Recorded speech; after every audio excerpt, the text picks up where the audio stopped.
Well, yesterday, as we began looking at verses 8 and 9, as we go on in the passage, one of the things that Peter says to us is that we are called not to just accomplish certain goals, but to do so in an ever increasing way. And part of the issue is that we all find obstacles that rise in our life. And whether it's short-term obstacles or long-term obstacles. I mean, I'm thinking about even today that some of my staff members called in sick. They can't come to work, or their families are sick and they have to care for them. And that puts them behind schedule and all sorts of responsibilities they have. And I can only feel the pressure that they must be under. And life has those kind of things happen. We go through losses, we go through sickness, we go through disappointments. Things a lot of times don't come together in the way, the time, and the manner that we want them to. And many of us really get exercised by that because we think that our value and our importance is based upon how fast we get from point A to point B, or how successfully we get to point A or point B.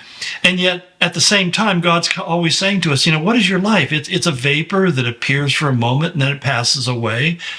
And so the tendency, as the Lord said to Samuel, man looks on the outward appearance, but God looks on the heart. And Jesus says, out of the heart that evil things come. And so as we talked about yesterday, what we really need to be concentrating on a daily basis and on an ongoing daily basis, is what is going on inside of me. Because what's inside of me is really what's eternal and what's valuable and what's lasting. I mean, all I have to do is look in the mirror or review some of these videos that I'm making and realize that the outward man is dying daily. There's a process of aging. Somebody, in a kindly thoughted individual, will send me a picture that they found from 20 years ago, and I look at it and go, boy, the years have not been kind. That's just a simple reality for all of us. And we have a hard time coming to grip with it because we live in such a superficial culture. In fact, one of the things that, archaeologists, historians, sociologists, psychologists, any of those people who have ologist after their name have come to discover through research and study, that the further people get away from God, the more superficial they become. Now, that's no surprise to anybody. That's not new information, I'm sure, to you. But it's something that we seem to forget very quickly because the world is always trying to act as a reflective mirror of who we are, that people will look at our outward appearance and they'll value us, or they'll look at our outward appearance and devalue you. It's one of those kind of crazy things that sometimes you're treated better than you deserve and sometimes you're treated worse. But the simple fact is that we live in a culture that reinforces this idea that our value is on the outside. And yet we have to bring ourselves back. When we spend time daily with God in His Word, we bring ourselves back to what is really true. And the truth is that my value is a thing of inestimable beauty and worth to God. It's called the beauty of holiness. And that seems an abstraction to somebody who doesn't know Jesus and who never has experienced the power of His working and presence in our life.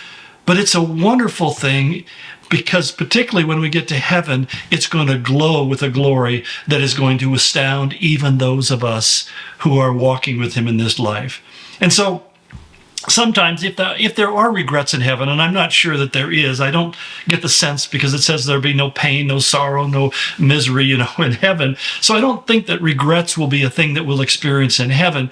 But at the same time, I think that if I did have regrets, I'd look back and saying, I wish I had been more surrendered. I wish I had been more obedient. I wish I had been more committed. I wish I had been just faithful daily in the little things.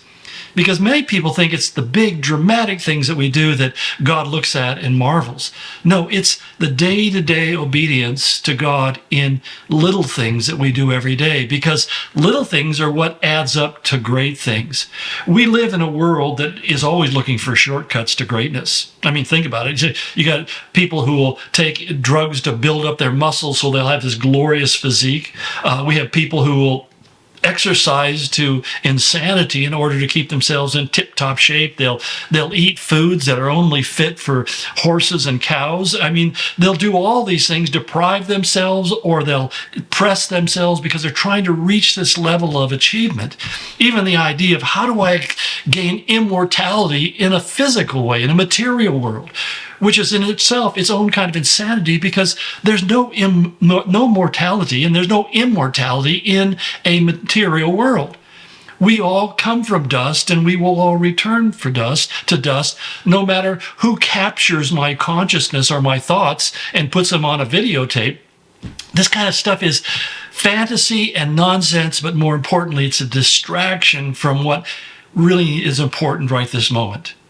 The fact that you're just reflecting on what I'm saying, thinking about that in your heart and weighing it in your heart is something that's profound and valuable, not because I'm saying it, but because there's a truth in it that is impactful and helps us in the future to make the right decisions, that we choose between certain things. And that's why, as Peter goes on in this, he says, not only are we to increase or focus on growing in these virtues that we talked about last week, but he says they'll keep you from being, number one, ineffective.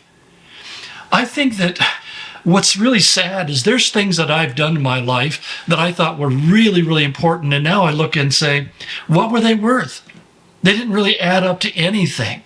I remember early in my Christian life, I was involved in ministry, and I remember me and one of my partners in ministry were working hard. We were filling notebooks full of all sorts of ideas of how to build and plan the best ministry we could possibly get. We read the books, we attended the seminars, we tried to enact all these church growth principles in our life. And I remember realizing one day that none of them worked. And I think that's really where I became under the really influence of Pastor Chuck Smith, because here was a guy who I never saw him break a sweat. And he just basically said, just be faithful to do what God's put right in front of you. And if you don't know what to do next, he'd say, then just go back and do the last thing he told you to do. Well, I know for me, that always brings me back to the Word of God. That always brings me back to time with God, a devotional time of reading His Word, and waiting upon God and offering up prayer and doing those kinds of things that are the most basic. And one of the things I'm thankful for in my old age, as my children have fled the premises and have gone out with their own lives, and now it's just my wife and I and live at home. And those of you who are in that place, you may be yearning for that day when you heard the sounds of kids' laughter and plays and games. And I get that. That's wonderful. I love to go visit and enjoy them and come home, because one of the things I have found is most precious thing in my life at this point, and I think the really benefit and joy of old age, is that I can have quiet time in the morning with God without distraction, 99% of the time. I mean, it's just the fact that you come to this point in your life and you tend to wake up earlier in the morning. You know, if I sleep past 6, it's been a great night, but you get up early in the morning, but there's quiet. And my wife and I just kind of have this routine. We just separate into our separate corners. We open our Bibles, we read them, and then after we spend time in the Word, we get together and we pray. And so by the time we've done that, it's usually time to head off to the office and get back into doing stuff like this. But I found that to be the most precious part of my life. So when you look at your life, say, I'm old and I don't have a purpose, let me tell you, when you spend that kind of time with God, you find purpose. You find God speaking to you and directing you and leading you and putting on your heart to do things that maybe you had never imagined or thought of before. And more than anything, God gives you a depth of wisdom and insight. This word ineffective, it's a Greek word, agos. It means to be idle or barren, yielding no return. It's basically, some translations put it, useless. And why is it useless? It said because of inactivity. And that's the most dangerous thing, that we waste our lives away, searching on the internet or watching a TV programming, or, I think even getting invested in exercise, which is profitable, but it's profitable only for a season. And I'm not against it. I think that keeping yourself in shape and fit is really important, especially in our age. When you take those long walks, those are things that are really healthy. They're probably better than just about anything else you can do. But the whole point is, we want our lives to be defined by not physical maintenance or exercise or good diet and so forth and so on, or personal disciplines. Those are all good things. But I want my life to be defined by my relationship with Jesus Christ. And if there's anything that brings grief into my life, is a time where I feel like I haven't responded to things the way I should have. I've fallen short of what God would have had me do. And I think at that point, you can get swallowed up in remorse and grief and regret. But you have to understand that failure is the greatest teacher. We learn our deepest lessons. As I was explaining to a young man one time who was complaining about his parents and their parenting relationship with him, and I said, if you have the ability to identify where they fell short, that means you have the responsibility to not copy their bad example. You have a responsibility to do it differently. And I think that's important for all of us to recognize that when we look back and we say, I wish I had done this different, that does nothing for us unless we say, so that I'm going to pray that God help me respond from this point forward in my life in a completely different way, in a Christ-like way, in a redemptive way.